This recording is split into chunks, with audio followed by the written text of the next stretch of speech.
Police हिरासत में एक युवक की मौत हो गई। इसके बाद तरवा थाने के बाहर जमकर बवंडर हुआ है, क्योंकि पुलिस थाना कैंपस में ही संदिग्ध मौत हुई है।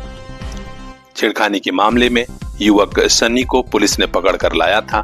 2 दिन से बैठाए रखा, परिवार वालों को पता भी नहीं चला। और तो और जब परिवार वाले पहुंचे तो उन्हें डांट कर भगा दिया। इस बीच आज सुबह सवेरे खबर मिली कि सन्नी की थाने के बाथरूम में फंदे पर लटक जाने से मौत हुई है।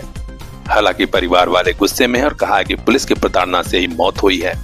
जब थाने में लड़का गया, उसका बेल्ट और उसका जो भी ऐसा घड़ी उड़ी जो भी सुविधा होती है, चैन उन सब निकाल के लोग रख लिए। 3 दिन लेकर लड़के को जेल में बंद करके रखे थे, न चालान किए न कुछ किए, और न किसी गार्जियन को खाना लेके जा रहा था तो मिलने दे रहे थे, और उसको प्रताड़ित करते जा रहे थे। और उसके बाद कल शाम को लड़के का मामा जब गए वहाँ पर उससे मिलने के लिए नाश्ता लेकर, तो लड़कों से मिलने के लिए उनको मिलने नहीं दिया गया।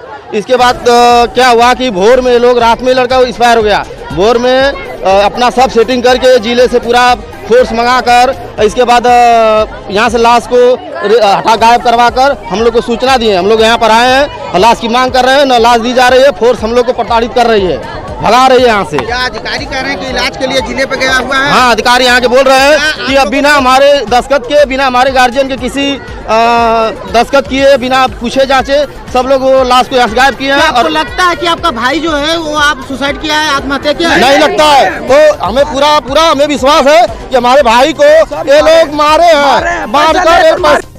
थाने के बाहर पुलिस की गाड़ी में पथराव हुआ है और जाम की भी कोशिश हुई।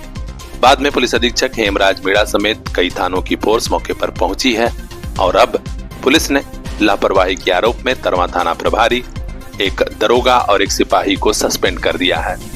इसी के बाद माना जा रहा है कि अभी कुछ और पुलिस वालों पर कार्रवाइयां होगी, क्योंकि पुलिस थाने में लॉकअप में, और वो भी पुलिस की अभिरक्षा में मौत बड़ा मामला है। इस बारे में मीडिया को जानकारी दी है पुलिस अधीक्षक हेमराज मीणा ने। आइए हम आपको वह भी सुनाते हैं। क्या सुबह करीब 6 बजे के आसपास में थाना तरवा में एक जो छेड़खानी के मामले में एक अभियुक्त को लाया गया था थाने पे, और इनके द्वारा सुबह 6 बजे के आसपास में जो वॉशरूम करने गए थे, उसी दौरान वॉशरूम में अंदर इन्होंने जो वेंटिलेशन होता है वहाँ पे ग्रिल से अपने पजामा के नाड़े को निकाल के और उससे इन्होंने अपने आप को हैंग कर लिया था। उसी वजह से फिर इनको वहाँ पे ये मृत अवस्था में पाए गए। इनको तत्काल ले जाया गया और डॉक्टर्स ने भी फिर इनको मृत घोषित कर दिया गया।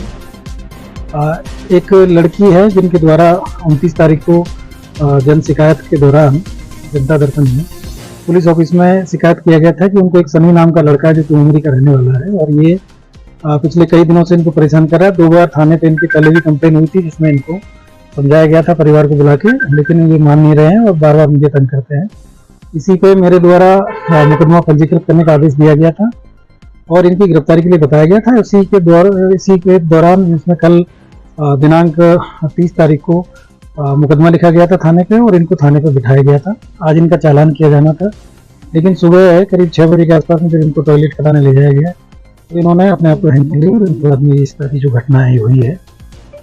इसमें जांच किया गया है, वहाँ पे एसपी साहब को जांच के लिए भेजा गया था और अन्य वरिष्ठ अधिकारी वहाँ पे गए थे, और उसके बाद में फिर डेड बॉडी को मोर्चरी में भेजा गया था। वहाँ पे जो एक प्रोटोकॉल होता है उसके अनुरूप 3 डॉक्टरों के पैनल से इसमें पोस्टमार्टम कराया गया है और उसकी वीडियोग्राफी भी कराई गई है। पोस्टमार्टम रिपोर्ट है वो आ गई है। उसमें जो घटना का जो कारण है वो asphyxia due to antemortem hanging आया है, और इसके अलावा शरीर पे किसी प्रकार की कोई चोट इसमें नहीं है। इनको कोई किसी प्रकार की प्रताड़ना, इस तरह की कोई चीज़ें थाने पर नहीं थी और इनको थाना कार्यालय में बिठाया गया था। आज इनका चालान किया जाना था, कल चूँकि रविवार था तो चालान नहीं हो पाया था। और बाकी जो सारी चीज़ें हैं, जो एक कस्टोडियल डेथ के जो हाईकोर्ट और माननीय सुप्रीम कोर्ट के जो निर्देश है उनके क्रम में और मानवाधिकार आयोग के जो निर्देश है उनके क्रम में सारी कार्रवाई है वो कराई जा रही है। परिवारजन है उनसे भी वार्ता की गई है, उनको भी विश्वास में लेकर उनकी जो भी मांग है, जो भी समस्या है उसके बारे में उनसे वार्ता की जा रही है। और अभी तक की जो कार्रवाई है पूरी जो विधिक प्रक्रिया है उसको अपनाते हुए की गई है। इसमें थाना, क्योंकि घटना थाना परिसर के अंदर हुई है, इसमें तत्काल प्रभाव से प्रथम दृष्टया दोषी मानते हुए थाना प्रभारी और वहाँ पे एक सब इंस्पेक्टर है भीम सिंह और एक प्रमोद यादव वहाँ पे सिपाही है, इनको तत्काल प्रभाव से निलंबित कर दिया गया है। और माननीय जिलाधिकारी महोदय के द्वारा भी इसमें एक मजिस्ट्रेट जांच है वो मतलब इसमें अभी शुरू करा दी गई है, उसके आदेश हो गए हैं, तो इसकी एक मजिस्ट्रेट जांच भी हुई है। तो जो भी कार्रवाई है वो नियमानुसार इसमें की जा रही है। और बाकी जो घटना में अभी तक की जो कार्रवाइयाँ हैं, वहाँ पे कुछ लोगों ने जाम लगाने का प्रयास किया गया तो उसको हटवा दिया गया है। बाकी अभी किसी प्रकार की इस समय वर्तमान में कोई कानून व्यवस्था की स्थिति नहीं है, सारी चीजें संभाल। पुलिस की इस कार्यशैली पर सवालिया निशान लगा है। अब देखना है जवाब कब और कितना बड़ा मिलता है। ब्यूरो चीफ बजरंगी विश्वकर्मा की रिपोर्ट, PR इंडिया न्यूज। महकता रहे जज्बातों का गुलिस्तान। फातिमा पब्लिक स्कूल की तरफ से आजमगढ़ के अवाम को ईद मुबारक हो। आइए इल्म के रास्ते पर चलें, त्योहारों की खुशियों में चार चांद लगाएं। Fatima public school, Shivaji Nagar, Hirapatti, Azamgarh.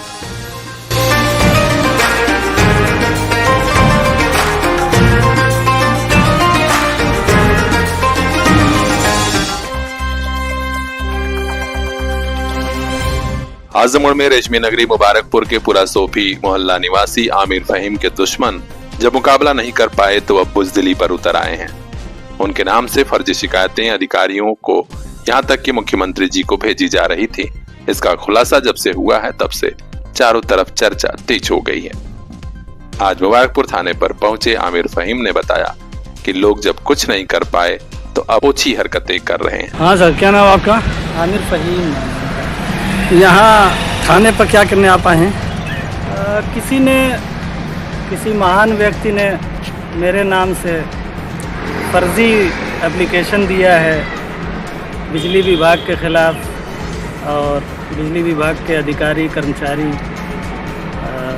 उनके खिलाफ दिया, और फिर मुबारकपुर थाना अध्यक्ष के खिलाफ, CO के खिलाफ और चौकी इंचार्ज के खिलाफ, पुलिस वालों के खिलाफ, इसके अलावा भी कई लोगों के खिलाफ किसी ने मेरे नाम से मेरा मोबाइल नंबर यूज़ करके उत्तर प्रदेश के माननीय मुख्यमंत्री जी को संबोधित करके एक पत्र भेजा है जो कल मेरे पास आया था। तो मैंने फ़ौरन उसका खंडन किया पोर्टल के माध्यम से। तो आज उसी सिलसिले में SO साहब से मिलने आए थे, उन्होंने भी मुझे बुलाया था। तो उनसे मिल करके मैंने एक लिखित दिया और अपनी बातें उनको बताई कि कोई है जो मेरे नाम से इस तरह से कर रहा है, तो उनके खिलाफ कार्रवाई भी होनी चाहिए अगर पकड़ में आते हैं। हालांकि उन्होंने थाना प्रभारी निहार नंदन को लिख कर दे दिया है और ये भी मांग की है कि जिन लोगों ने ऐसी करतूत की है उन्हें ही जेल भेजा जाए। थाना प्रभारी ने भी कहा है कि इसका पता लगाया जाएगा कि कौन लोग हैं जो फर्जी तरीके से दूसरे के नाम पर शिकायत भेज रहे हैं। पता जरूर चलेगा और ऐसे लोगों पर कार्रवाई भी होगी। हर अपडेट हम तक पहुंचाएंगे। ब्यूरो चीफ मोहम्मद जावेद लड्डू की खास रिपोर्ट, PR इंडिया न्यूज। साबान महीने के बाद रमजान का पाक महीना, 30 दिन का रोजा और चांद दिखते ही ईद मुबारक का दौर। सिंहा पूर्वांचल के आजमगढ़, मऊबलिया, गाजीपुर में मुस्लिम बहुल इलाकों में आज ईद की रौनक देखते ही बन रही थी। इस खास त्योहार को लेकर बच्चों में खासा उत्साह था। बड़ी ही अकीदत के साथ ईद की नमाज अता हुई और उसके बाद मुस्लिम बंधुओं ने एक दूसरे को ईद की मुबारकबाद दी गले लगाकर।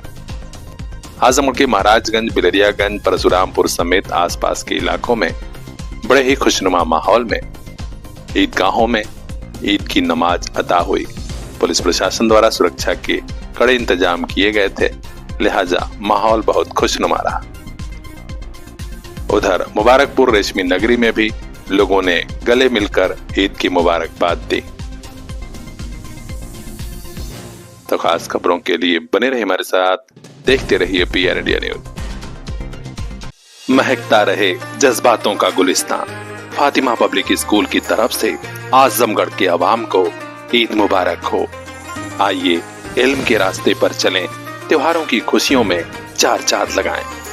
Fatima public school, Shivaji Nagar, Hirapatti, Azamgarh.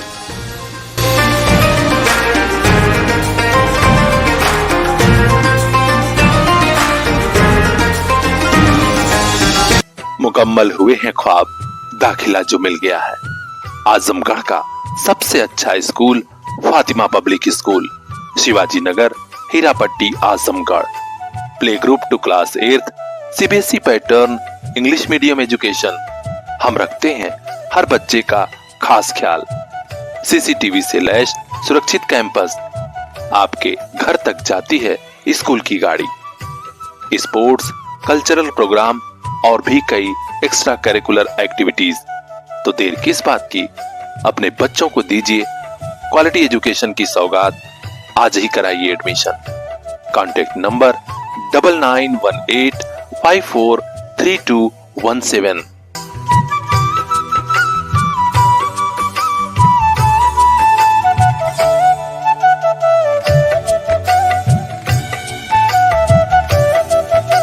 इन आंखों के उन ख्वाबों को एक दिन मंजिल मिल जाएगी। Fatima public school.